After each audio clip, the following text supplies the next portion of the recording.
Hello everyone, நான் Karthi and welcome back to cricket. இன்னைக்கு அதிரடியா இந்தியாவுக்கும் ஆப்கானிஸ்தானுக்குமான மூன்றாவது ஓடிஐ மேட்ச் நடந்து முடிஞ்சிருக்கு. இந்த மேட்ச்ல இந்தியா 9 விக்கெட்ஸால வின் பண்ணி இந்த சீரிஸை வந்து ஒயிட் வாஷ் பண்ணிருக்காங்க.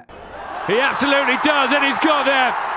Incredible shot. இந்த மேட்ச் இன்றைக்கு சென்னை சேப்பாக்கம் ஸ்டேடியத்துல நடந்தது. டாஸ் வின் பண்ண ஆப்கானிஸ்தான் ஃபர்ஸ்ட் வந்து பேட்டிங்கை சூஸ் பண்ணியிருந்தாங்க. இதனால ஆப்கானிஸ்தானுக்கு ஓப்பனிங் பேட்டிங் செஞ்ச ரஹமதுல்லா குருபாஸ் அதோட இப்ராஹிம் இவங்க ரெண்டு பேராலையும் வந்து கன நேரம் ஓப்பனிங் பார்ட்னர்ஷிப் வந்து கொண்டு போயலாம் போயிட்டு இதுக்கான காரணம் என்னன்னு பாத்தீங்கன்னா அங்கால சைட்ல இந்த பால் போட்டு வர்றாங்க. அவர் தான் பிரசித் கிருஷ்ணா. இந்தியா நாளை பொறுத்த வரைக்கும் அவருக்கான நாள் தான் சொல்லணும். ஏனென்றா அவர் வந்து இந்த மேட்ச்ல வந்து 5 விக்கெட்ஸ் வந்து எடுத்திருந்தார்.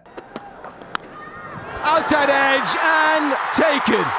அதுலயும் சுவாரஸ்யமான விஷயம் என்னன்னு பாத்தீங்கன்னா அவர் எடுத்த முதல் 3 விக்கெட்ஸுமே வந்து ஒரே மாதிரியான சினாரியோல வந்து எடுத்திருந்தார். அதாவது இந்த 3 விக்கெட்ஸுமே வந்து ஸ்லிப்ல கட்ச் கொடுத்து அவுட் ஆயிருந்தாங்க ஆப்கானிஸ்தான் பேட்ஸ்மேன். இந்த 3 கட்சையுமே வந்து எடுத்தது வந்து ரோஹித் சர்மா. இப்படி இந்த 3 விக்கெட்ஸுமே வந்து ஒரு லூப்ல எடுத்த மாதிரி தான் இருந்தது. அவர் வந்து விக்கெட்ஸ் எடுக்கும் போது என்னதான் ஆப்கானிஸ்தான் ஓப்பனிங் பேட்டிங் வந்து இப்படி சரிஞ்சாலும் அதோட ஆப்கானிஸ்தான் சுருண்டுட்டான்னு கேட்டீங்கன்னா அங்கதான் வச்சாங்க ட்விஸ்ட். அதுக்கு பிறகு பேட்டிங் வந்த சாஹிதி தன்னுடைய பொறுமையான மற்றும் அதிரடியான ஆட்டத்தால 131 போல ஃபேஸ் பண்ணி 102 ரன்ஸ் வந்து ஸ்கோர் பண்ணியிருந்தார். இவர் அடிச்ச அந்த 102 ரன்ஸ் இந்த மேட்சை பொறுத்த வரைக்கும் ஆப்கானிஸ்தானுக்கு மிக முக்கியமான ஒரு ரன். இவர் வந்து தன்னுடைய இன்னிங்ஸ்ல 13 4ஐயும் ஒரு 6ஐயும் வந்து விளாசிருந்தார். இவரை தவிர ஆப்கானிஸ்தான் பேட்டிங்க்கு வந்து பெருசா பங்களிப்பு செஞ்சது யாருன்னு பாத்தீங்கன்னா ஒமர் சாய். இவர் 56 பால்ஸ் விளையாடி 50 ரன்ஸ் வந்து ஸ்கோர் பண்ணியிருந்தார். அதோட டோட்டலுக்கு இன்னும் கொஞ்சம் ரன் சேர்க்கிற மாதிரி முகமது நபி 21 ரன்ஸ் வந்து ஸ்கோர் பண்ணியிருந்தார். மிச்ச பேட்ஸ்மேன் வந்து இந்தியன் பவுலர்ஸ் வந்து பெருசா ரன் அடிக்க விடையில. இதனால 45வது ஓவர்ல ஆப்கானிஸ்தான் டீம் 218க்கு வந்து ஆல் அவுட் ஆகுறாங்க. ஃபர்ஸ்ட் பேட்டிங் முடியக்கே தெரியும் ஆப்கானிஸ்தான் டீமுக்கு இந்த ரன்னை வந்து டிஃபெண்ட் பண்றது ரொம்ப கஷ்டம்.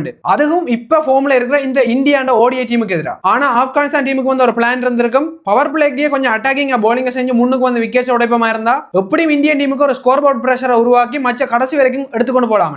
ஆனா இந்த பிளானுக்கு ஒரு ட்விஸ்ட் வைக்கிற மாதிரி தான் இந்தியா ஓப்பனிங் இறங்கின ஜெய்ஸ்வாலும் ரோஹித் சர்மாவும் வந்து விளையாடி இருந்தாங்க. ரெண்டு பேருமே வந்து கண்டபாட்டுக்கு விசுக்காம அதிரடியாக விளையாடி இருந்தாங்க. அதோட பொறுமையா விளையாட வேண்டிய போல்ஸுக்கு வந்து பொறுமையா விளையாடி இருந்தாங்க. இப்படி ரெண்டு பேரும் போட்ட பார்ட்னர்ஷிப் இந்த மேட்ச்ல எவ்வளவு வந்து பாத்தீங்கன்னா 170 ரன்ஸ் வந்து ஸ்கோர் பண்ணிருந்தாங்க ரெண்டு பேரும் சேர்ந்து. இந்த மேட்ச்ல ரோஹித் சர்மா எதிர்பாராத விதமா 79 ரன்ஸ்ல வந்து அவுட் ஆகிறார். அவர் வந்து இந்த மேட்ச்ல 9 பவுண்டரியும் 3 சிக்ஸரும் வந்து விளாசி இருந்தார். அதே விட இந்தியன் ஃபேன்ஸுக்கு வந்து மிகவும் சந்தோஷமான விஷயம் நடந்திருக்கு இந்த மேட்ச்ல.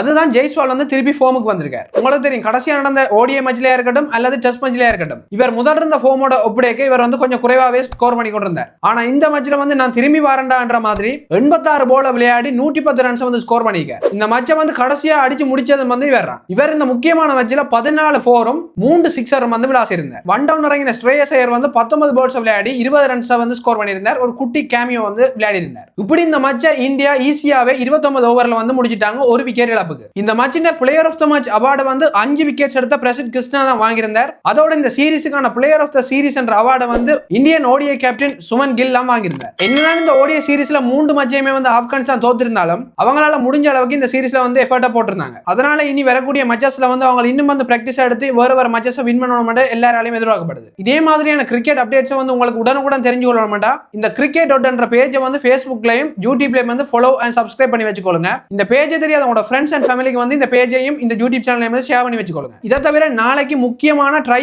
நேஷன் சீரிஸினுடைய ஃபைனல் மேட்ச் வந்து நடக்க போகுது டம்புலா ஸ்டேடியத்துல. இந்த மேட்ச்ல நடக்கிற ஒவ்வொரு விஷயத்தையும் வந்து நான் உங்களுக்கு அப்டேட்ல வந்து கொடுத்துக்கொண்டே இருப்பேன். இதனால வந்து cricket.பேஜை வந்து ஃபாலோ பண்றதுக்கு மறந்துடாதீங்க. அடுத்த வீடியோல நாளைக்கு பார்ப்போம். பை.